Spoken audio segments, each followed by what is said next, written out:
Fascist agenda നമുക്ക് മുന്നിൽ ഭരണം നടത്തിക്കൊണ്ടിരിക്കുമ്പോൾ നമുക്ക് എന്നും കാവലായി നിന്നത് അസ്ഹാബുൽ ബദറാണ്. അവരുടെ നാമം ഉച്ചരിക്കുന്ന, അവരുടെ പേരുകൾ പറയുന്ന, അവരുടെ പേരുകൾ ഉറവിടുന്ന ഒരു സദസ്സാണ് ഈ സദസ്സ്.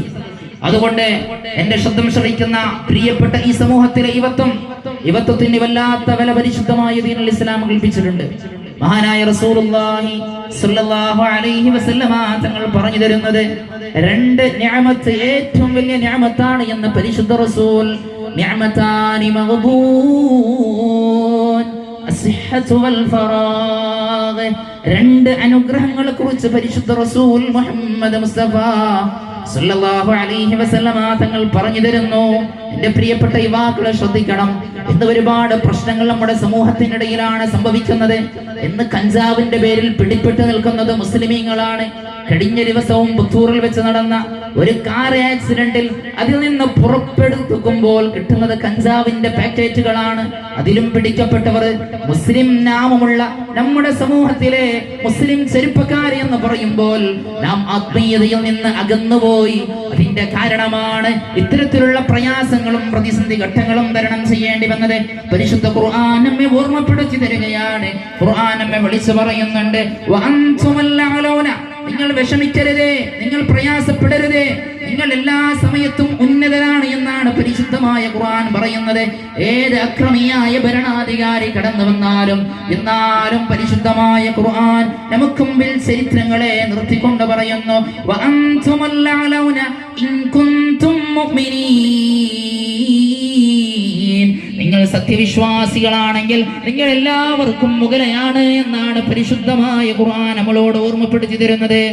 അതുകൊണ്ട് എന്റെ വാക്കുകൾ കേൾക്കുന്ന യുവാക്കളെ, നാം അല്ലാഹുവിന്റെ ദീനിലേക്ക് പരിശുദ്ധമായ മുഹമ്മദ് മുസ്തഫ സല്ലല്ലാഹു അലൈഹി വസല്ലമ തങ്ങൾ പറഞ്ഞു വന്ന ആ സുന്ദരമായ പരിശുദ്ധമായ ദീനിന്റെ പാന്താവിലേക്ക് നാം കടന്നു വരേണ്ടതുണ്ട്. അങ്ങനെ കടന്നു വന്നാൽ നമുക്ക് അല്ലാഹു നൽകുന്ന അനുഗ്രഹങ്ങൾ ഏറ്റവും വലിയ അനുഗ്രഹങ്ങളാണ്. അല്ലാഹുവിന്റെ ഹബീബ് ഈ യുവതല സമൂഹങ്ങൾക്ക് അല്ലാഹുവിന്റെ പരിശുദ്ധമായ ദീനുൽ ഇസ്ലാം അല്ലാത്ത വലകൾ നൽകിയിട്ടുണ്ട്. അതിനെ നാം പാകപ്പെടുത്തി പോകാൻ പാടില്ല. പരിശുദ്ധമായ ഖുർആൻ അന്ത്യനാൾ വരെ വരുന്ന ആളുകൾക്ക് സൂറത്തുൽ കഹ്ഫിലൂടെ ഒരു വറ്റം വരുന്ന യുവാക്കളെ കുറിച്ചുള്ള ചരിത്രങ്ങൾ പറയുന്നുണ്ട്. അന്നും അക്രമിയായി ഒരു ഭരണാധികാരി ആ നാട്ടിലുണ്ടായിരുന്നു. അവർക്ക് നേരെ തിരിഞ്ഞുകൊണ്ട് പരിശുദ്ധമായ ദീനുൽ ഇസ്ലാമിന്റെ നിലനിൽപ്പിന് വേണ്ടി ക്രമങ്ങളും അനീതികളും അധികരിച്ചു വരുന്ന സമയത്ത് നാട് വിട്ടുപോയ ഒരു പറ്റം യുവാക്കളെ കുറിച്ച് പറയുമ്പോൾ എന്റെ ശബ്ദം ശ്രവിക്കുന്ന യുവാക്കളെ, ഈ സമൂഹത്തിന്റെയും ഈ ഉമ്മത്തിന്റെയും ഇസ്സത്ത് നിങ്ങളാണ് ഇസ്സത്ത് നിലനിർത്തേണ്ടത്.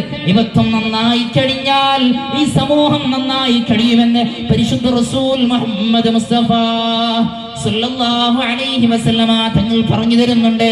യുവത്വത്തിനിക്ക് വല്ലാത്ത വിലകളാണ് പരിശുദ്ധമായ ദീൻ തരുന്നത്.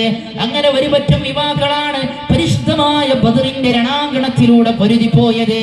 അതുകൊണ്ട് ഈ മജ്ലിസിന്റെ പേര് തന്നെ മജ്ലിസ് നൂർ എന്നാണ്, പ്രകാശത്തിന്റെ ഒരു മജ്ലിസ് എന്നാണ്. എല്ലാവരും നന്മയിലൂടെ തിന്മയിലൂടെ കടന്നു പോകുമ്പോൾ, ദുനിയാവിന്റെ മോഹമായി അതിന്റെ പിന്നാലെ കടന്നു പോകുമ്പോൾ, അല്ലാഹുവിനെ കുറിച്ചുള്ള ചിന്തയില്ലാതെ പോകുമ്പോൾ, ആത്മീയതയെ തൊട്ട് വിചരിച്ചു പോകുമ്പോൾ, ഇങ്ങനെയുള്ള മജ്ലിസുകൾ നമ്മുടെ ഹൃദയത്തിന്റെ പ്രകാശത്തെ ഒന്ന് വ്യാപിപ്പിക്കാൻ, നമ്മുടെ ഈമാനിക്ക് ഒന്ന് ശക്തി പകരാൻ ഇത്തരത്തിലുള്ള മജ്ലിസുകൾ കാരണമായി തീരുമെന്നാണ് പണ്ഡിതന്മാർ നമ്മെ പഠിപ്പിച്ചു തരുന്നത്. പ്രിയമുള്ളവർ,